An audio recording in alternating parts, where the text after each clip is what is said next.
Hey everyone, welcome to Granger Defined. This is the show where we talk about who we are and what we do here at Granger and what makes us great. We're trying to focus on specific things that the school is doing so we can improve the education of the students and really who's making that difference. And so today we're actually going to start at where the whole project began, probably a long time ago, and we have on the phone with us Rob Wessman, all the way over in Boston. Rob, how you doing? Welcome to the show.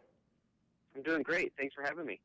So, Rob actually doesn't work for the school anymore. Why don't you tell us a little bit about what you're doing now and kind of like what kind of situation you are in life, Rob? Yeah, right now I'm in a 3-year doctoral program at Harvard's Graduate School of Education, and it's an educational leadership doctorate in which we are basically looking to change education for the better. So, being here is kind of an extension of what I was doing over at Granger and over at Taylorsville before that, and so it's just a really great opportunity to be out here in Cambridge. Well, congratulations on that. I know that you've been looking for that for a while. Um, so we just wanted to start off with, you mentioned Taylorsville and Granger. You've been an educator in the high school system for a while. And why, or I guess what drew you to Granger? How did you end up here at Granger? Yeah, that's a great question. So I was at Taylorsville with Principal Haslam, and I had just gotten my administrative license, which means I could be an assistant principal. And we had an opportunity to apply for a grant, and the grant was for school transformation or school turnaround. We saw in Granger High School students a real opportunity to do some good things and set students on a track to be college and career ready. And so Principal Haslam and Dr. Avert at the district office and I kind of sat down and wrote out this grant proposal, and we were awarded the grant. It was a $2 million grant over 3 years, and and that brought in a bunch of new personnel. There's some teachers over there that are still there that were brought on with this grant money, and we kind of set about to bring in some changes to how things were going at Granger. And it was just such a great opportunity to kind of come over and have my first experience as an administrator at a high school, and I absolutely loved it. Wonderful. So it's great to hear, I guess, your point of the view because you were really inside the whole operation from the beginning, weren't you? Yeah, absolutely. And, I just want to kind of highlight, too, that there have been so many great things happening at Granger before we took on this project.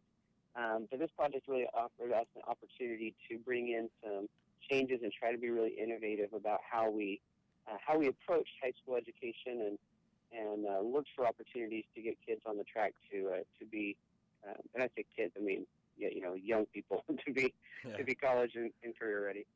Yeah, so just talk a little bit more, I guess, focus really in on, you said that you saw a great potential for things to happen.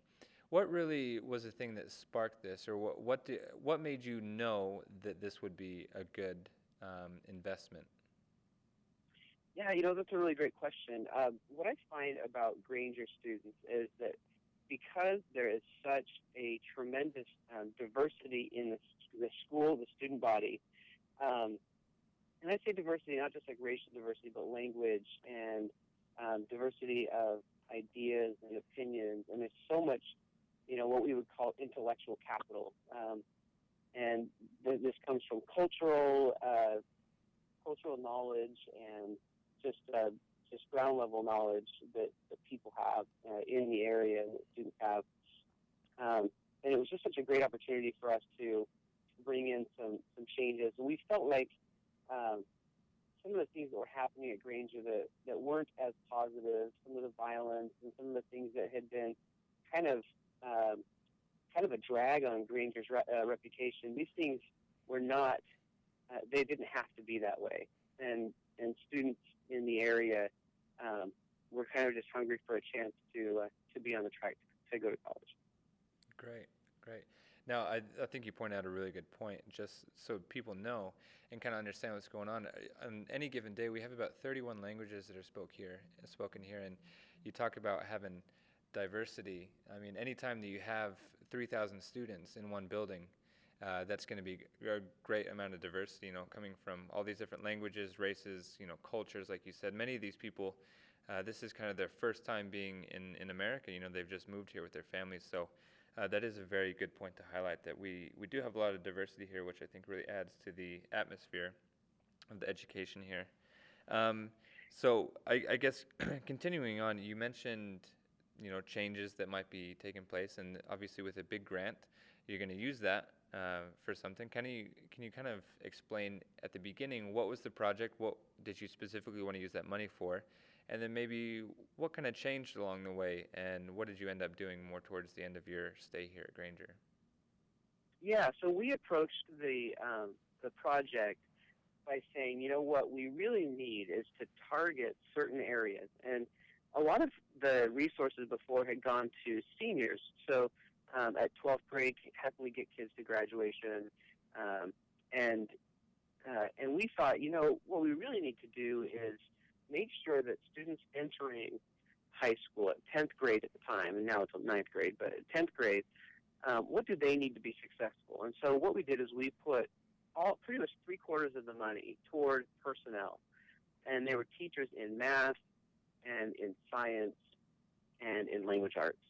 And what we did was we lowered class sizes all the way down to between 20 and 23 students in those target areas for 10th graders.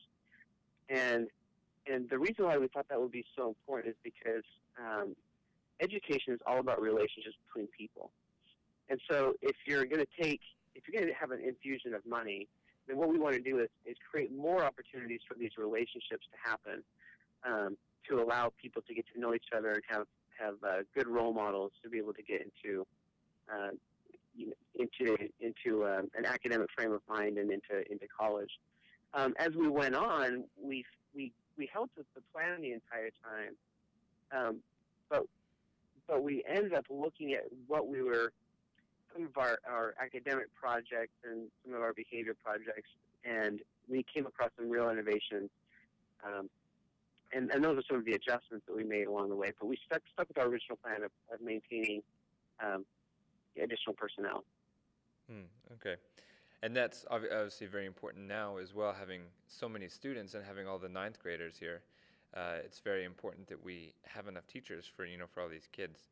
And we can definitely see that those improvements here today. We have a lot of new teachers here, and we even have an entire section of the school just for the ninth graders called the Freshman Academy. Were you at all part of that planning or that implementation of the Freshman Academy? Absolutely. Yep.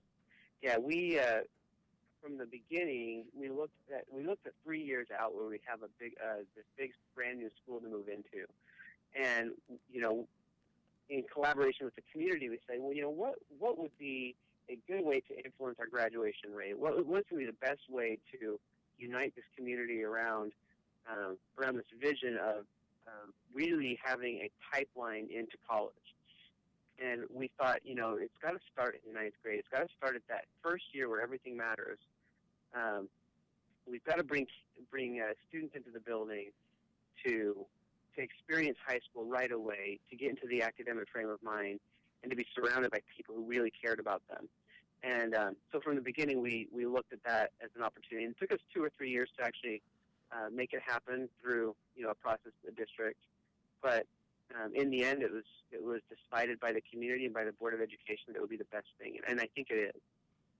Yeah, definitely. And along with that, there's been a lot of additions that have made the Freshman Academy even more effective.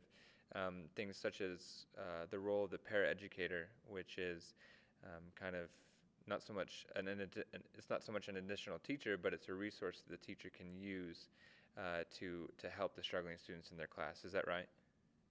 Yeah, and I would add to that this is all about relationships, like I said before. So we have, thinking about paraeducators, mentors, people who are who want to work with students and to enjoy that interaction. Well, that is so important when you're a young person kind of coming up through the ranks and you're looking around saying, well, how is school relevant to me?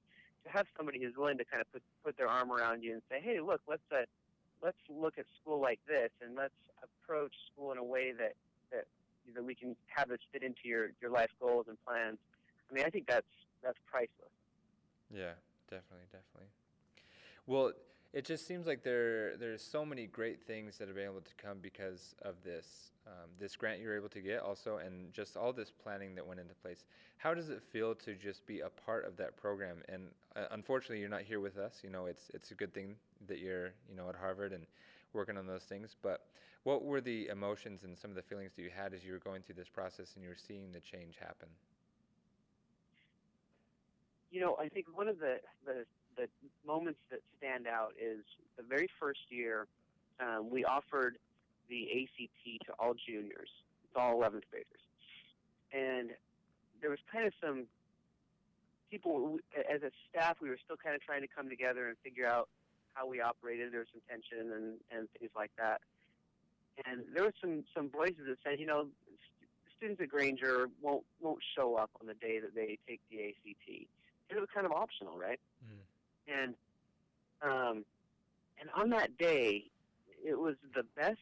We ramped it up with a full month of college preparation activities, and it was just a blast. And that ACT day, we had the best attendance of any other day that we had that entire year, and that happened for the next 2 years as well for the junior class. Students voluntarily really came out to take this test because it was a part of being college bound. And once that happened, it was almost like a light switch went on, and it was like, hey, we really are doing something that's valuable and helping students get to the point where they need to get. It was a really great experience, and I think it encapsulates a lot of how I feel about Granger. I still feel like a Lancer transplant out in Cambridge. Oh, that's great.